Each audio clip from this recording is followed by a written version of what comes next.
Meus amores, hoje é hora de começar a brincar com as leis de Newton, Sir Isaac Newton. Hoje é a primeira lei e a terceira. Deixemos a segunda para brincarmos com ela com uma sequência de casos que nós iremos estudar, tá? Que diz a primeira lei, conhecida como lei da inércia. Definição. Ô Gil, o que é inércia? Inércia é uma medida da quantidade de matéria que um corpo possui.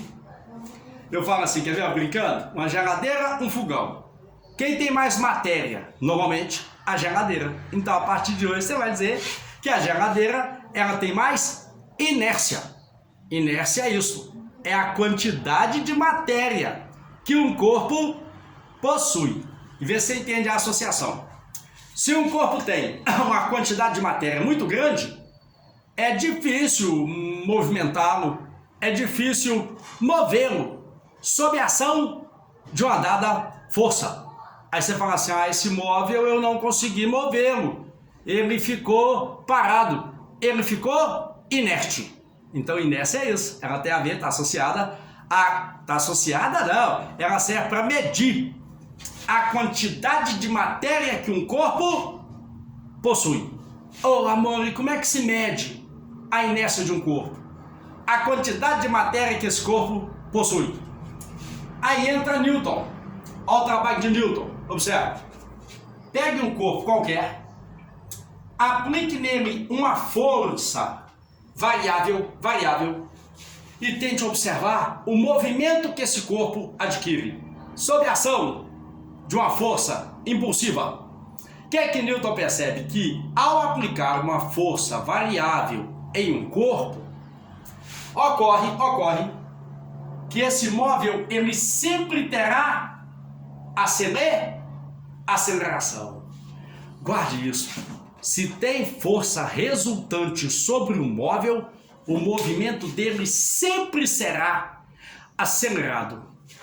Outra observação de Newton é esta, que se eu fizer um gráfico de força aplicada por aceleração que o móvel adquire, esse gráfico é uma reta que passa pela origem dos eixos coordenados. O que é que Newton descobriu? Que a força aplicada e a aceleração são grandezas diretamente proporcionais. Gráfico linha reta, proporção direta. Que é isso? Dobrou a força, dobrou a aceleração.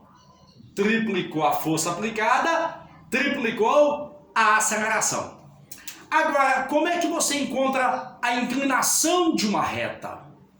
Lembra? Matemática, cálculo.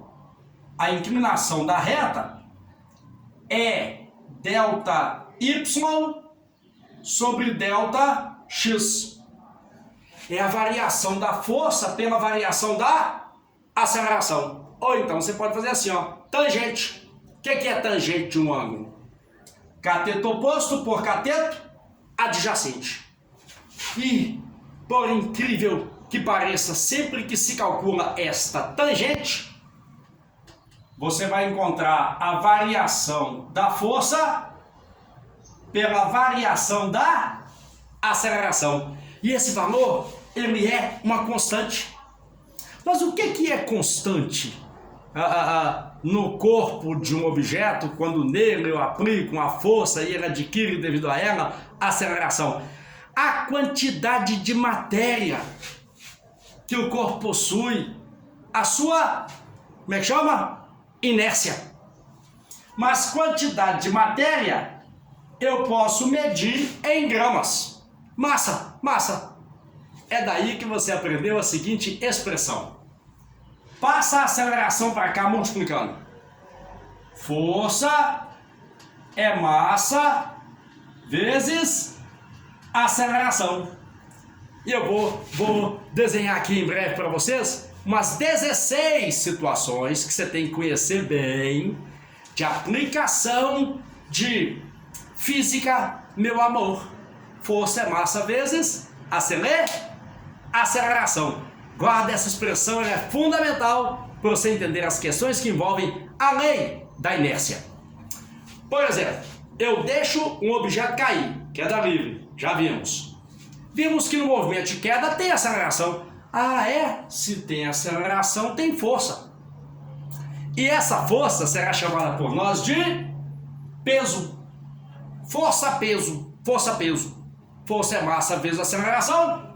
Para encontrar o peso de um objeto, eu terei que pegar a massa dele e multiplicar pela aceleração sofrida, no caso da queda. Mas no caso da queda, a gente já viu que a aceleração sofrida é G. Massa vezes aceleração gravitacional é o peso. É a força que me impele quando eu caio, por exemplo, em queda livre. Pegou? Pegou até aí? Agora, a terceira lei, nós temos que brincar de situações com ela, em que ela se aplica. Ação e reação. Toda ação corresponde a uma reação de igual valor, porém de sentido oposto. Tipo, quer ver? Eu apliquei na parede uma força. A parede não se moveu. Por quê? É porque o Joe é fraco. Concordo. Mas não é só isso não. Olha que bem. Se a força que eu fizesse na parede fosse diferente da força que a parede faz em mim, ia ter uma força resultante. E haveria, portanto, aceleração. Olha o que Newton percebe. Se eu aplico uma força em um corpo e não tem aceleração, deve ter outra força que o corpo em questão faz também em mim. Isto é ação e reação. Guarde para início de conversa. Ação e reação nunca atuam em um mesmo corpo. Vamos. Ação. O Jill fez força na parede. Reação. A parede fez força em mim. Guardou? Guardou? E mais um pontinho final. Sempre que tiver força resultante, tem aceleração. Ah, é? Ai, que legal então. Consequência da lei da inércia descoberta por Newton. Não tendo força resultante, não tem aceleração. Quando é que não tem aceleração, hein? Quando é que não tem aceleração?